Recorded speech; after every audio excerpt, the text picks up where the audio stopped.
Here's what you need from the electrical side. So start it off easy.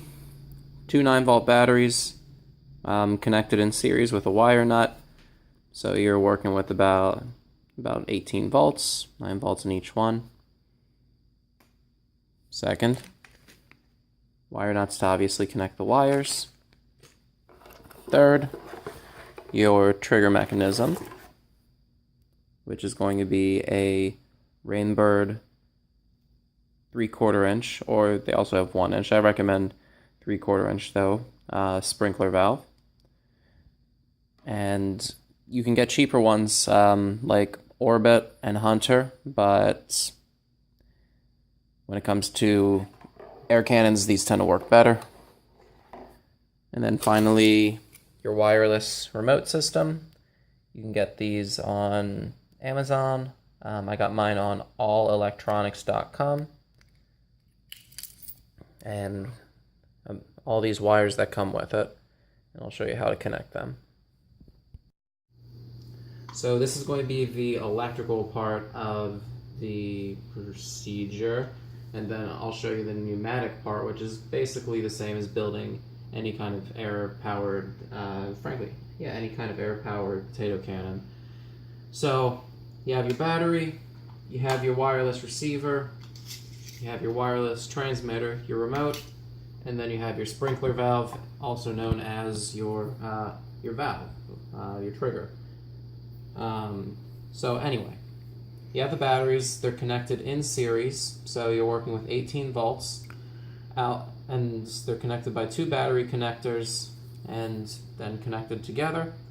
So we have the red wire, which goes to the negative terminal, which goes to the other red wire, which is going into the receiver, and that is labeled 12V in. So 12V in is just another way of saying that's where the negative terminal of the battery goes to. So we're going to connect these two wires together with a wire nut, and you'll probably need about 5 or 6 wire nuts for this entire project.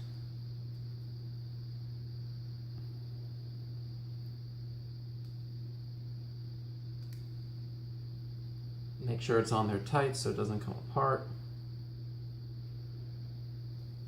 Seems strong enough.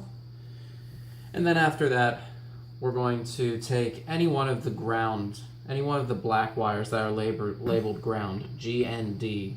We're going to hook that back up to the battery itself. So I'm going to use wire nuts, but to keep everything speedy, I'm not going to show you me putting wire nuts on all these right now. So I'm just going to do a quick wrap around.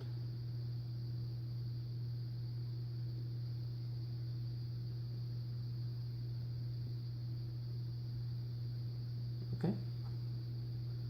So now with this battery connected, the actual relay is working in here. So listen. Every time I'm hitting the button, it's clicking, so I hit the on button, and it's going to stay in the on position until I hit the off button. This blue wire is our antenna wire, by the way. Once we're ready, stretch it as high as you can, so you get as much range as you can.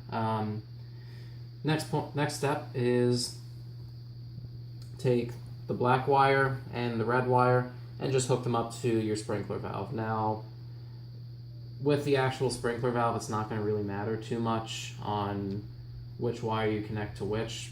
They're both, well actually, this is actually made to run on alternating current, so using DC direct current, we're kind of messing with it, the specs, but just put the two wires together.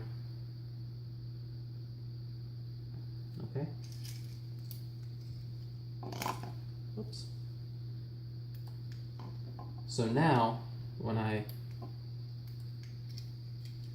hit the on-off switch, and again use wire nuts, I'm just doing this for simplicity's sake right now.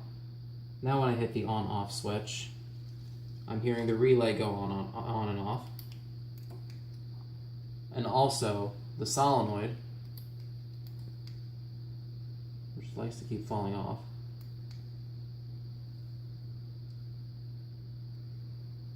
is clicking as well. So I'm just going to hold that together.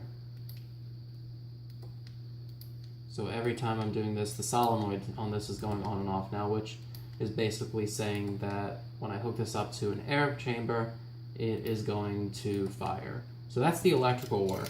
Make sure everything's done with wire nuts.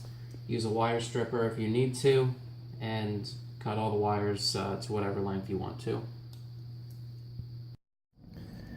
Okay, so here is the pneumatic part of the remote mine. So at first glance it looks exactly, actually, you know what, it is exactly built like you would a standard pneumatic potato cannon. So up here I have a Schrader valve, or what you might know also is a bicycle pump valve. Everything is PVC cemented. We're going to run this at pretty low pressure, maybe 75 to 100 psi. We have a U-shape, and this is all 2-inch PVC with 2-inch quarter turns. And then we have a 2-inch to 3/4-inch bushing, and that's going to give us a nozzle effect, so the air is going to flow out quicker once we release it. And then right here is where you would typically put a ball valve if you're going to trigger this manually. But we are not going to trigger this manually, so we're actually going to put this sprinkler valve on it instead. Now make sure that you put it on the right way. There should be one thing on the sprinkler valve that says flow, and it'll show a direction, so you want the airflow going in the correct direction. And then what we're going to do after that, make sure that you use Teflon tape. You see that white stuff at the bottom there around the threads to keep it from leaking. Then after we put this on, I'm going to let this finish up drying, and then I'm going to hook up the electronics. So, put together everything, and we are leak-free PVC cement, and the solenoid is on. We have the bicycle pump valve, and there's our little barrel right there, which we can load whatever the heck we want into it. Just wanted to give you a quick idea of how everything comes together. See, that's where the pneumatic part connects to the electrical part, and then we're going to use those wires, hook it up to our wireless receiver, and so far, testing it manually, just taking those 2 wires and hooking them up to 18 volts is, it's getting Airsoft BBs, peanuts, paintballs, you name it. Only at 40 psi, they're getting probably about, I'd say about 60 to 70 feet in the air. So this is going to be fun. So now time to hook up the wireless receiver, which is going to need some wire cutting and some soldering and some other annoying stuff.